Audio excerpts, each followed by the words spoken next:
কলকাতায় লিটার প্রতি পেট্রোলের দাম বেড়েছে 3 টাকা 29 পয়সা এবং ডিজেলের দাম বেড়েছে 3 টাকা 11 পয়সা। আর এই নিয়ে কি বলেছেন রাজ্যের মন্ত্রী দিলীপ ঘোষ, শোনাবো।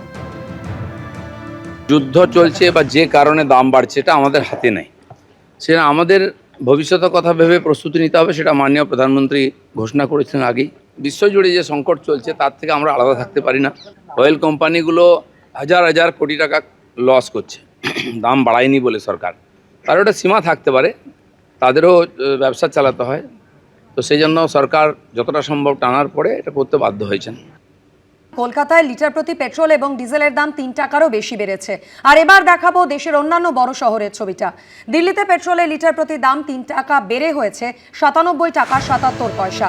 দিল্লিতে ডিজেলের লিটার প্রতি দাম 3 টাকা বেড়ে দাঁড়িয়েছে 90 টাকা 67 পয়সা। অন্যদিকে মুম্বাইয়ে পেট্রোলের লিটার প্রতি দাম 3 টাকা 14 পয়সা বেড়ে দাঁড়িয়েছে 106 টাকা 68 পয়সা। আর ডিজেলের লিটার প্রতি দাম 3 টাকা 11 পয়সা বেড়ে হয়েছে 93 টাকা 14 পয়সা। চেন্নাইয়ের কি পরিস্থিতি? পেট্রোলের লিটারে প্রতি দাম 2 টাকা 83 পয়সা বেড়ে 103 টাকা 67 পয়সা হয়েছে। আর ডিজেলের লিটার প্রতি দাম 2 টাকা 86 পয়সা বেড়ে দাঁড়িয়েছে 95 টাকা 25 পয়সা।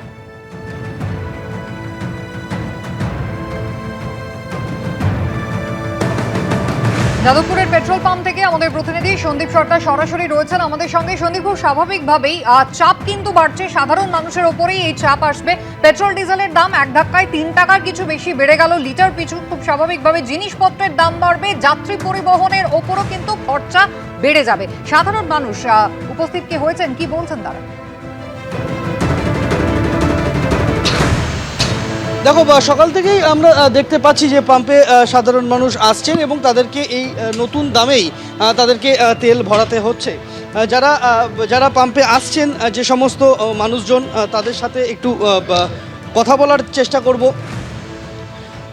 আজকে কি নতুন দামে তেল ভরাতে হলো? নতুন দামে তেল ভরান? তাই তো দেখছি, জানতাম না তো, দেখলাম আজকে থেকে এইমাত্র বললেন। কি ভরালেন, পেট্রোল না ডিজেল? Petrol petrol. তার মানে 105 টাকার মতো ছিল, সেটা 108 টাকা ছাড়িয়ে। কতটা সমস্যায় ফেলবে?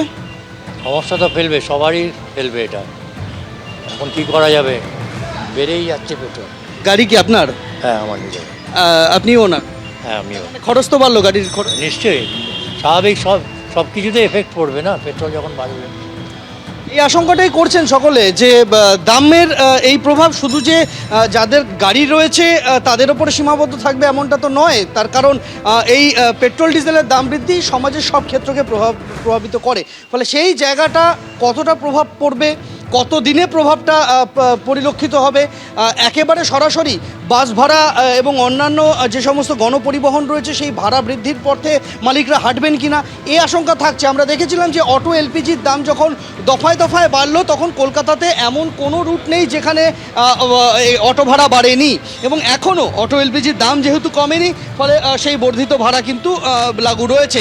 সে জায়গায় দাঁড়িয়ে বাসের ক্ষেত্রে সরকারের নিয়ন্ত্রণ থাকলেও সরকারের তরফে, পূর্ববর্তী সরকার, রাজ্য সরকারের তরফে বাস ভাড়া বাড়ানোর কথা ঘোষণা করা হয়নি, কিন্তু বাস চালকরা, বাস মালিকরা তারা নিজেদের মতো করে বিভিন্ন রুটে ভাড়া বাড়িয়েছিলেন। সেই ভাড়াটাই চালু ছিল, যেখানে গত রাজ্য সরকারের কোনো নিয়ন্ত্রণ ছিল না, অন্তত চোখে দেখা যায়নি।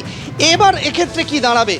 বাস মালিকরা বা অন্যান্য গণপরিবহন, সেখানে কি ভাড়া বৃদ্ধির পথে তারা হাঁটবেন? এই আশঙ্কা কিন্তু থাকছে, কেননা এক ধাক্কায় 3 টাকার বেশি বেড়ে যাওয়া এ কিন্তু চিন্তার ভাঁজ ফেলছে সাধারণ মানুষের কপালে। এবিপি আনন্দ, এগিয়ে থাকে, এগিয়ে রাখে।